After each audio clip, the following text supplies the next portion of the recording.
John Miller lived on the edge of a small town, far from the busy roads and shining cities. His farm stretched across wide fields, but most of those fields were empty now. The soil was dry. The corn grew thin and weak. The old barn leaned to one side, its wood dark with age. John worked every day from sunrise to sunset, yet the farm gave him very little in return. He was not young anymore. His back hurt when he bent down, and his hands were rough from years of work. Sometimes, as he looked across the silent land, he wondered if the farm would die before he did. The town had once been filled with neighbors who helped each other. But slowly people moved away. Factories closed. Farms were sold. New workers never came. John was one of the last farmers still holding on. He did not want to give up, but he was alone. Every morning John tied his boots, put on his old hat, and tried again. He fixed fences. He pulled weeds. He counted the few animals left in his care. His days passed in silence, broken only by the wind or the call of a crow. But silence can be heavy. At night, John sometimes sat at his kitchen table staring at the wall, listening to the creaks of the empty house. The loneliness was worse than the hunger of the farm. He wished for voices, for laughter, for someone to share the long hours. One evening, after a long day in the field, John opened his dusty laptop. The screen flickered as it woke up. He stared at the blank job posting page. For years he had avoided this moment. Hiring strangers to work on his farm felt like giving up control. But now he had no choice. His fingers typed slowly. Help wanted. Farm workers needed. Shelter and food provided. It was a simple ad, but it carried all his hope. He posted it online, then leaned back in his chair. Maybe someone would answer. Maybe this was the start of saving the farm. The next day, he waited. He checked his phone again and again. No reply. Hours stretched into days. Still nothing. The farm did not wait. Crops needed water. Fences needed mending. John worked harder, but his strength was running out. He looked at the ad once more, sighed, and whispered, "Please, let someone come." That night the sky turned strange. Clouds gathered even though the air was dry. The moon hid behind them and a pale glow spread across the fields. John noticed it first while pouring water into the old metal sink. The window showed a shimmer outside like silver mist crawling over the soil. He frowned, stepped out onto the porch and stared. At the far edge of the field, near the broken scarecrow, a light appeared. It was not the light of a car. It was too soft, too smooth, and it pulsed like a living thing. John's heart began to beat faster. He walked down the steps, boots crunching on gravel. The night air was cool, but sweat rose on his forehead. The light grew brighter. Then, it moved. He stopped, frozen. The glow stretched upward as if a door had opened in the air itself. Shapes appeared inside the light. Shadows. Figures. They stepped forward, slow and careful, until the glow dimmed and left them standing in the dark field. John counted them. 1, 2, 3, 4, 5. 5 figures. Tall, thin, wrapped in long cloaks that swayed in the wind. They did not speak. They did not run. They simply walked toward him. His first thought was that they might be travelers lost and looking for shelter. But as they came closer, he saw their faces, or tried to. Their faces were hidden in shadow, their eyes faintly glowing, reflecting the weak moonlight. John's breath caught in his chest. His mind whispered, "Not human." The figures stopped a few feet away. The air around them felt colder, heavier. John opened his mouth, but no words came out. Then one of them stepped forward. A soft voice, broken and strange, carried across the night. "Please, shelter. We beg you." John's heart pounded like a drum. His job ad had been simple. He had asked for farm workers. He had expected tired men from the next town, or maybe young students looking for food and shelter. He had not expected 5 alien strangers, standing on his field begging for a place to stay. The night was silent again. Only the wind moved through the dry corn. John stood frozen on his porch, torn between fear and pity. He knew one thing. The ordinary farm he had lived on his whole life was no longer ordinary. Something had begun that would change everything, and deep inside he felt it. The farm had called, and something beyond earth had answered. John Miller stood frozen on the porch, his eyes locked on the 5 strange figures standing at the edge of his field. His farm had been lonely for so long that he almost thought his mind was playing tricks on him. But no, these were not shadows, not dreams. They were real. They were here. The 5 strangers stood in silence. Their tall, thin shapes seemed too fragile to belong to men, yet too heavy to be spirits. Cloaks hung from their shoulders, torn and ragged, edges burned as if touched by fire. In the dim moonlight, John caught small details.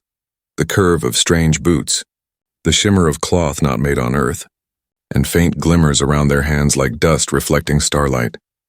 Finally, one of them stepped forward. The figure was taller than John, shoulders narrow, head covered by a hood. When the hood moved, John saw something that froze his breath. Eyes, but not human eyes. They were larger, shining faintly silver, as if carrying the reflection of some faraway star. The voice came soft, broken, as though each word carried pain. Shelter. Please, we beg. John's mouth opened, but he could not speak. His throat was dry, his heart thundering. He wanted to ask 100 questions. Who are you? Where did you come from? What do you want with me? But the words refused to leave. The second figure lifted trembling hands. Long fingers stretched from beneath the cloak, thinner than bones, but graceful, almost delicate. No harm, the stranger whispered. We, not enemy. The third figure lowered her hood, revealing a face pale and narrow, almost human but different, skin faintly glowing like pearl, lips thin and those same star-filled eyes, glistening with something like sorrow. We, widows, she said slowly, as if the word was heavy with meaning. No world, no home, we, alone, widows. The word echoed in John's ears. He thought of his own losses. Friends gone, neighbors who left, the wife he buried many years ago. His chest tightened. John took one step forward, his boots crunching the dirt. His voice finally came, low and careful. Why here? Why my farm? The tallest figure tilted her head, silver eyes studying him with a kind of strange wisdom. We followed light, she said. Your call, your request, you asked. For workers, for shelter. John froze. His mind raced back to the night before, the ad he had posted online. A simple plea for help. Could it be possible? Had his words somehow reached them? It sounded impossible. Yet here they were, 5 beings not of earth standing in front of him, claiming to have answered his call. The night pressed down heavier, the wind colder. John swallowed hard. His instincts told him to send them away, to close his door and pretend this never happened. But something stronger rose inside him, curiosity mixed with pity. He saw the way their shoulders bent, the way their voices trembled, the way they looked not like conquerors but like the lost. Wait here, John said finally, his voice shaking but steady enough. Just wait. He turned and walked back into the house, each step heavy. He poured water into a few cups, grabbed bread from the cupboard, then hesitated. Am I really doing this? He thought. Giving food to strangers from the stars? Yet when he stepped back outside and saw their tired faces, all doubt faded. He handed them the bread and water. The first alien held the cup carefully as if it were something precious. She tasted the water, then bowed her head deeply. Grateful, she whispered. One by one they ate in silence, slow and careful, as though even food hurt them. John watched, uneasy but unable to look away. These were not monsters. They were broken souls. After a while, John pointed toward the barn. You can stay there, but quietly. No one must see you. The figures looked at each other, then back at him. One by one, they bowed their heads again in silent agreement. Together, they followed him toward the barn. As they passed the fields, John noticed something strange. Where their feet touched the soil, faint sparks glimmered like tiny seeds of light sinking into the earth. He blinked, rubbed his eyes, but the glow vanished as quickly as it appeared. At the barn, John pushed open the creaking doors. The inside was dark, smelling of old hay and wood. It was not much, but it was shelter. The 5 strangers entered quietly, moving with a grace that made no sound on the wooden floor. They gathered in a corner, huddled close together like a family afraid of being torn apart. John stood in the doorway watching them. He felt the weight of what he was doing. He was hiding something the world would never believe. He was giving shelter to 5 alien widows. For a long moment, none of them spoke. The barn was silent except for the soft breath of the visitors. Finally, the tallest one raised her head. Her eyes glowed faintly, and her words carried a sadness deeper than anything John had ever heard.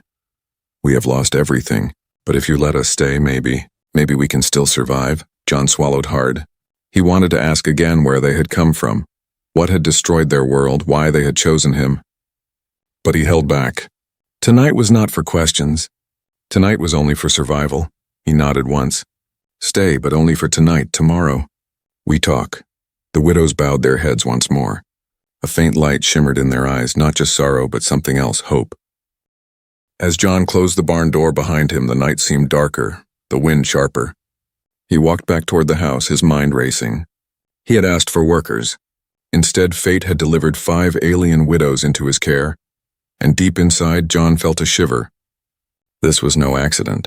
This was the beginning of something far bigger than he could imagine. The barn was never truly quiet. On most nights it creaked with the wind, whispered with mice in the rafters, and smelled of dry hay and dust. But now, as John Miller pushed open the door the next morning, the barn felt different. The air inside seemed heavy, almost alive. The 5 widows were still there, sitting close together on the wooden floor. Their cloaks were folded neatly around them.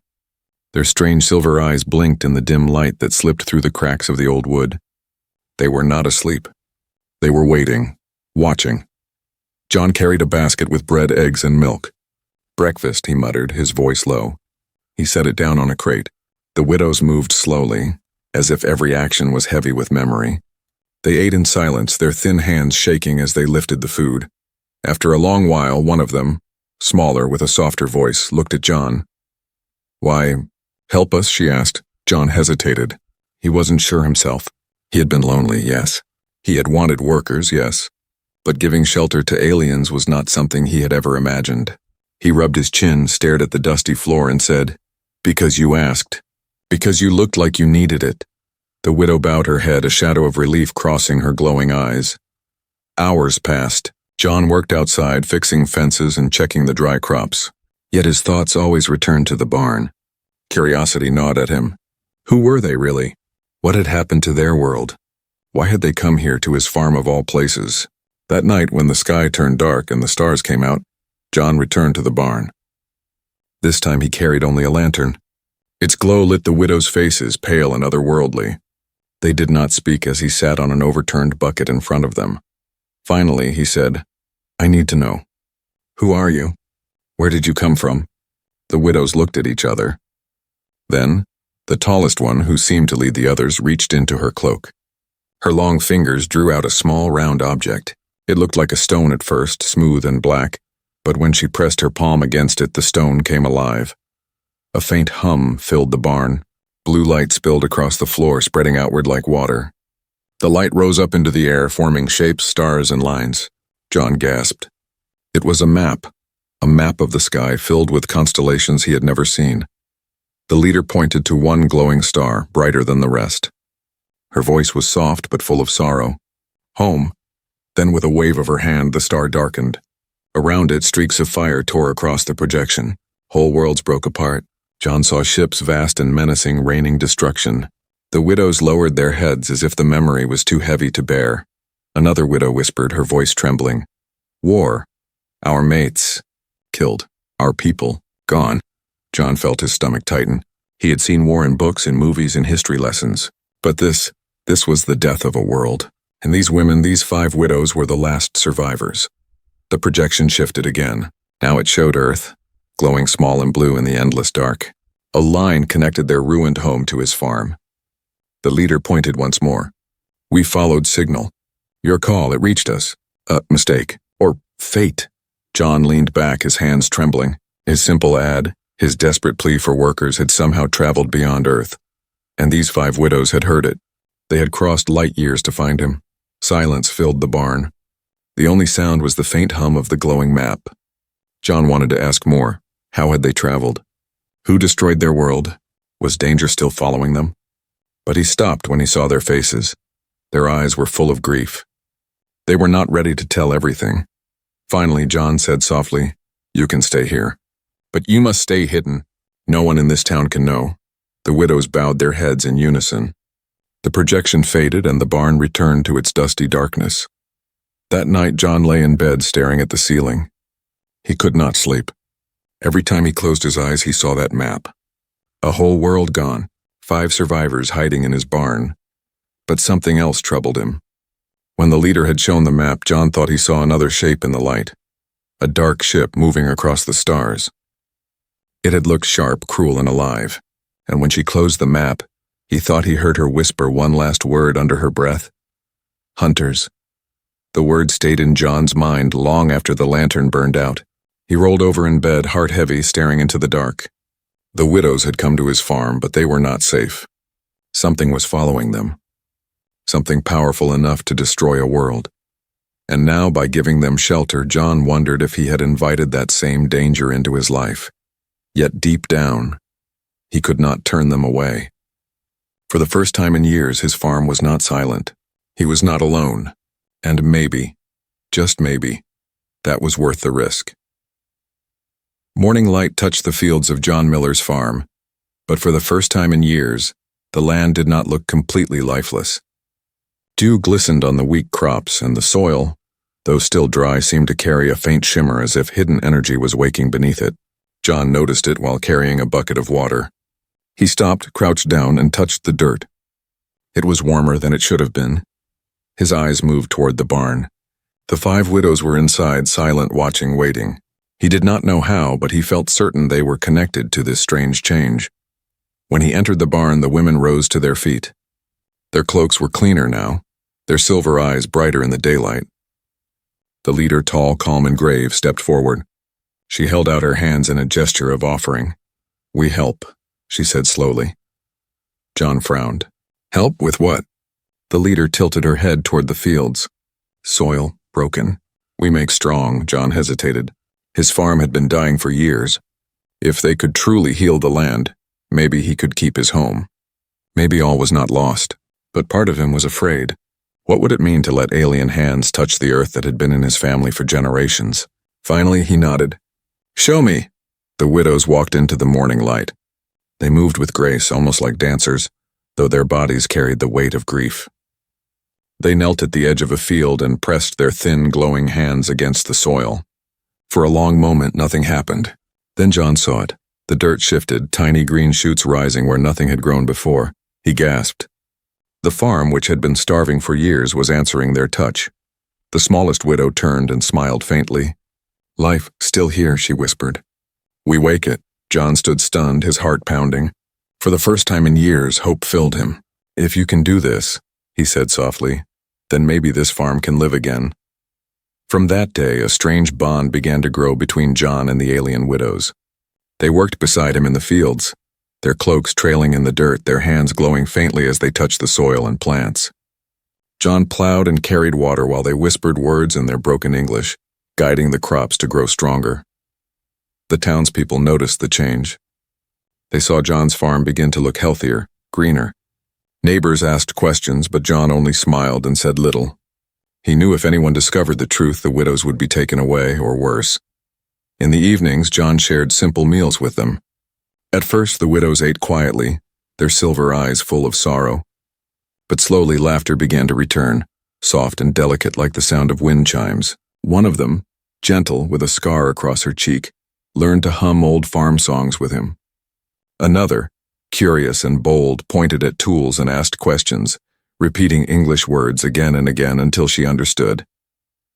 John felt something he had not felt in many years: belonging. He was no longer a man alone with his dying farm. He was part of a strange family, but not all was peaceful.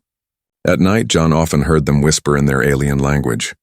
Their voices were low, urgent, full of worry. Sometimes the leader would step outside and scan the night sky, her glowing eyes sharp with fear. One evening, John gathered the courage to ask, "Why do you always watch the sky?" The leader's face darkened. She paused for a long time before answering. "Because they hunt." The word sent a chill down John's spine. "Who hunts?" Her voice was barely above a whisper. "Those who killed our mates. Those who destroyed our world. They follow, always follow." John's stomach twisted. He looked toward the stars, wondering what might already be on its way. But when he turned back, the widows were staring at him with trust in their eyes. They had chosen his farm as their hiding place. He could not betray that trust. In the following days, John noticed another strange thing. The widows did not only heal the soil, they healed the animals too. His cows, once weak and thin, grew stronger. The chickens laid more eggs than ever before. Life returned to the farm in every corner. Still, the changes came with risks. People in town grew suspicious.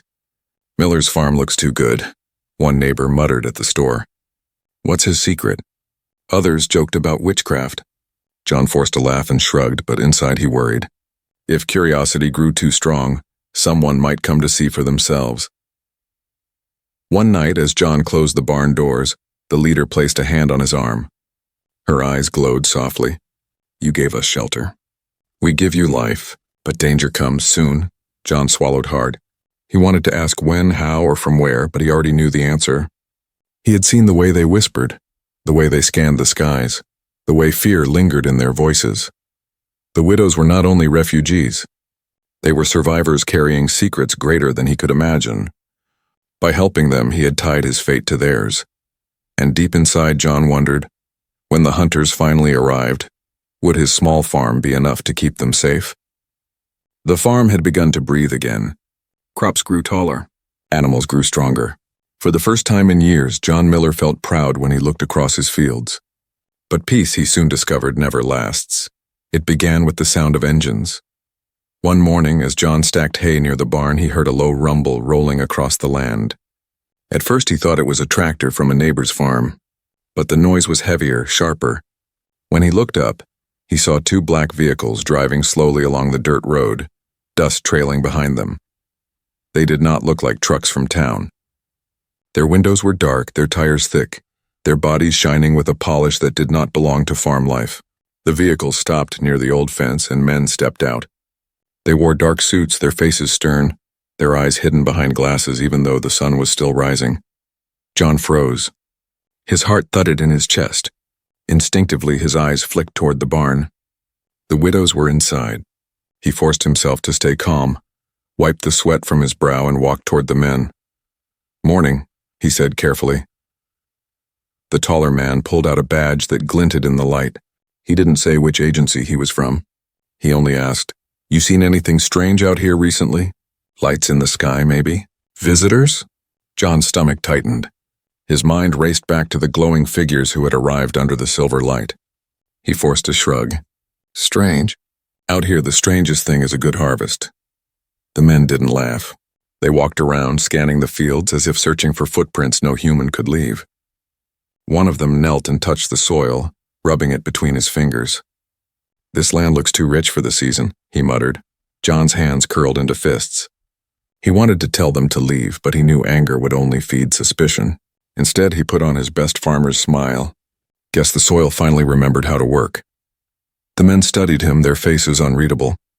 After a long pause, the taller one said, "If you see anything unusual, you call us immediately." He handed John a card with a number printed in black ink. No name, no logo, just numbers. Then they left, engines growling, dust rising behind them. John stood in silence long after they were gone. He felt the card burn in his hand before he stuffed it deep in his pocket. His farm was no longer just a secret. Now it was being watched.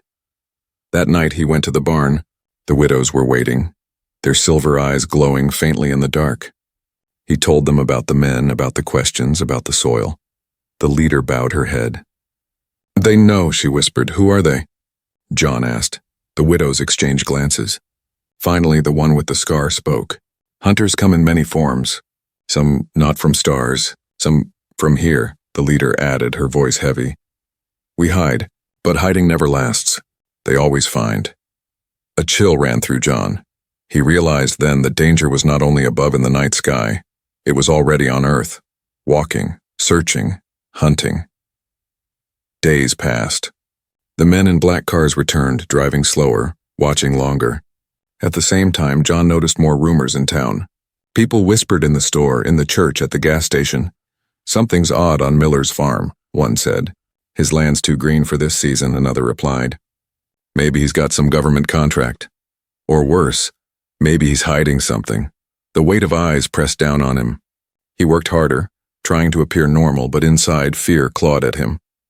One evening, as the sun bled red across the horizon, John saw something that made his blood run cold.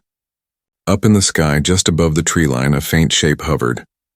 At first he thought it was a plane, but it moved too silently, too smoothly. A triangle of darkness against the fading light. Then as quickly as it appeared, it vanished. John hurried to the barn, breathless.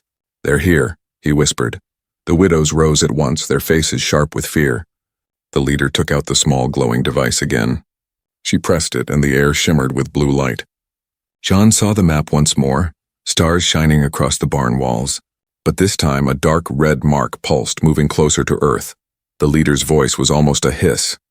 "Hunters, close," John's heart hammered. He understood now. The widows were not only refugees, they were being chased. The men in the black cars, the rumors, the dark ship in the sky, all of it meant the same thing. The chase had begun. That night, John did not sleep. He sat at his kitchen table, staring at the black card the men had given him. He could call. He could hand the widows over, protect his own life, save his farm from destruction. But when he thought of their eyes, the sorrow, the trust, the hope they had placed in him, he knew he couldn't. He looked out at the barn, its shadow stretching across the moonlit field. Inside, 5 alien widows trusted him to keep them safe. And though John Miller was just one farmer, he felt a fire burn inside him. If the hunters were coming, then so be it. He would fight to protect them. For the first time in years, John had something worth standing for. The night was too quiet. John Miller had lived on his farm his whole life, and he knew the sounds of it. The crickets, the owls, the soft wind in the corn. But tonight none of those sounds came. It was silence, thick, waiting, dangerous. John sat in his kitchen, staring at the window. His shotgun rested against the wall, though he knew it would do little against whatever was coming. In the distance, the barn stood like a dark giant, hiding the 5 alien widows who had changed his life. Then he heard it. Engines. Not one this time, but many. The deep growl of trucks, the sharp chop of helicopters in the air. His stomach twisted. They had come. He ran outside. Lights cut across the fields. White beams sweeping the crops, searching. Dust rose as black vehicles rolled onto his land. Soldiers spilled out, helmets shining under the moon, rifles raised. Above, a helicopter circled, its spotlight turning night into day. John's voice roared over the noise. "This is private land. You've no right!" But his words were swallowed by the thunder of boots. The soldiers fanned out, heading straight for the barn. Inside, the widows had already risen. Their silver eyes glowed brighter than ever, fear flashing in them. The leader pressed her hands to the small glowing device. The barn shook, and suddenly a faint blue shimmer spread across the wooden walls like liquid light. A shield. John reached the barn door just as the soldiers did. "Open up!" one barked. "We know they're inside." John spread his arms wide, blocking the way. "There's nothing here but animals and dust." The soldier shoved him aside. He raised his rifle to the door, but the moment he touched it, the blue shimmer sparked, throwing him back as if struck by lightning. The others shouted in alarm. Inside, the widows whispered together in their strange language. The leader stepped forward, her voice calm but heavy. "We cannot run. We must stand." John stumbled to his feet. His heart pounded like a drum. He had never been a fighter. He was a farmer. But now, as the soldiers regrouped, anger filled him. This was his farm, his land. His family now hid inside that barn. He would not let them be taken. The soldiers opened fire. Bullets cracked through the night, sparks flying as they struck the shield. The barn glowed brighter, humming with alien energy. But John could see the widows struggling. Their hands shook, their faces pale. The shield would not hold forever. Above, the helicopter hovered lower, its light blinding. A voice boomed from a loudspeaker. "Surrender the fugitives, or your property will be destroyed." John clenched his fists. He shouted up at the sky, his voice raw. "They're not fugitives. They're survivors." But the helicopter only roared louder. Suddenly, the scarred widow pressed her hand against the soil inside the barn. Light spread from her fingers into the earth. Outside, the ground trembled. Crops shook violently, roots tearing free. Vines and stalks burst upward, wrapping around the soldiers' legs like living ropes. Men shouted, tripping, dropping their weapons. The smallest widow joined her, pressing both hands down. The animals in the barn, the cows, the chickens, cried out, but their cries became stronger, louder, almost fierce. The shield pulsed brighter, fed by the life around it. John stared, stunned. The widows were not only healers, they were defenders, too. Still, the fight grew worse. The helicopter fired flares that streaked across the sky, explosions shaking the air. More soldiers poured onto the land. John grabbed his shotgun. He knew it was useless against machines, but he fired into the air anyway, his voice carrying over the chaos. "Leave my farm! You've no right here." The leader of the widows stepped forward. Her eyes blazed silver. She raised both hands and the device floated above her palms. It opened like a flower of light, and for a moment the entire farm was bathed in a blue glow. The soldiers froze, shielding their eyes. The helicopter wobbled, its instruments going dark, its blades stuttering. It spun off balance, smoke trailing as it pulled away from the farm. But the leader's face twisted in pain. John could see her strength failing. The shield flickered, the glow dimming. "Too many," she whispered. "We cannot hold forever." John's chest ached. He wanted to help, but what could a single man do against armies and hunters from the stars? Then in the distance he saw it. A shadow moved across the sky, vast, triangular, silent. Not a plane. Not a helicopter. Something far greater. The widows saw it too. Their silver eyes widened, voices trembling as they spoke together in their alien tongue. The leader turned to John, her words heavy like stone. "They found us. The hunters." John looked up, fear flooding his veins. The black shape in the sky grew larger, its edges glowing red. It was not the government that scared the widows most. It was this.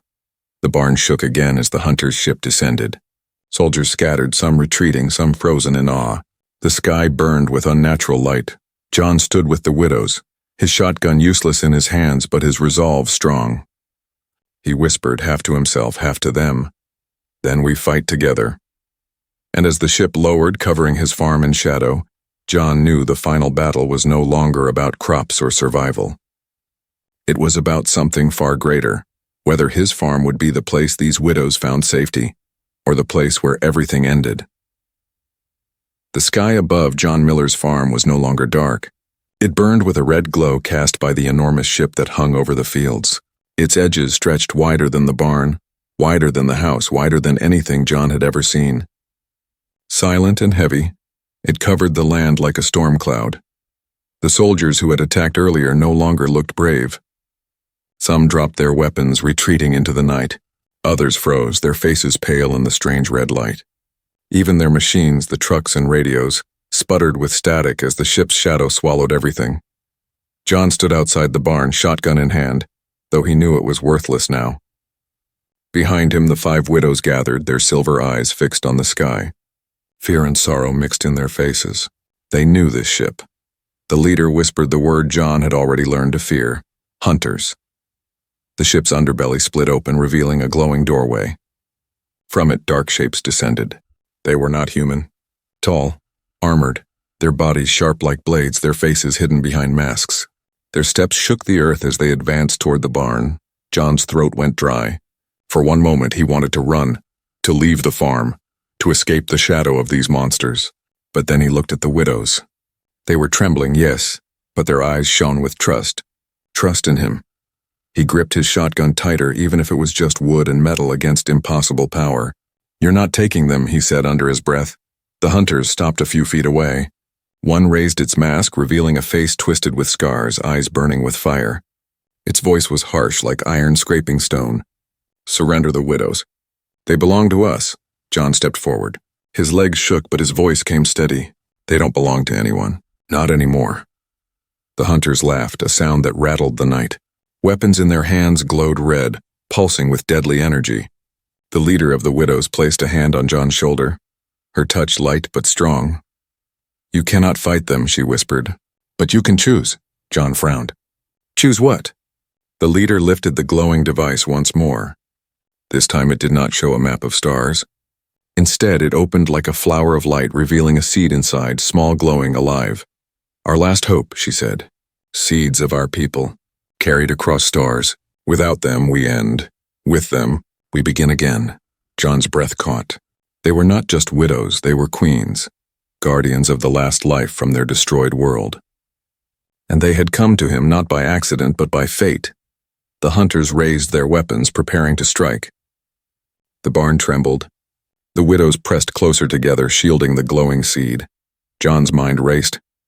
He had 2 choices. He could step aside, let the hunters take them, and keep his life. His farm would survive another day. Or he could stand with them, protect them, and risk everything: his land, his home, his future. His heart thundered. He remembered the nights of loneliness, the silence of his empty house. He remembered how the widows had healed his soil, brought life back to his animals, laughter back to his table. He remembered the sorrow in their voices and the hope they carried in their eyes, and he knew John Miller was just a farmer. But tonight he would not step aside. He raised his shotgun, aimed it at the hunters, and shouted, "If you want them, you'll have to go through me." The hunters roared, rushing forward. But before their weapons fired, the widows unleashed their power. Light erupted from their hands, silver beams that struck the ground and the air. Vines burst from the soil, wrapping around the hunters' legs. The earth itself fought back. The battle raged across the farm. Hunters slashed through vines, weapons burned the air. But the widows stood strong, their voices rising together in a strange, beautiful chant. The glowing seed above them pulsed brighter, as if answering their song. John fired his shotgun again and again, not caring if it did little. He shouted with every pull of the trigger, his voice carrying across the chaos. "This is my farm. You're not taking them!" Then it happened. The seed burst into a radiant light brighter than the sun, flooding the field with energy. The hunters stumbled, their weapons shorting out, their bodies thrown back into the night. The ship above shuddered, its red glow flickering. With a final hum, it pulled away, vanishing into the stars. Silence fell. The widows lowered their hands, breathing hard, their bodies trembling from the effort. The glowing seed dimmed, floating gently back into their care. John dropped to his knees, exhausted. His farm was torn, the soil cracked, fences broken, crops flattened by the fight. But he was alive. They were alive. The leader approached him, her eyes soft. She knelt beside him, holding the glowing seed close. "You saved us," she said. "Now we ask one more choice." John looked at her, sweat dripping down his face. "What choice?" She pointed upward to the stars. The sky was clear again, full of endless light. A new ship shimmered into view above them, not a hunter's ship, but something gentle, silver, alive with hope. "Come with us," she whispered. "Help us plant our world again, or stay here on Earth alone once more." John's chest tightened. The farm had been his life, his family, his prison. But now, standing beside these widows, holding the future of another world in their hands, he realized he was no longer the same man. He looked at the house, the barn, the broken soil. Then he looked at the widows, at the seed glowing softly like a beating heart. And for the first time in years, John Miller smiled.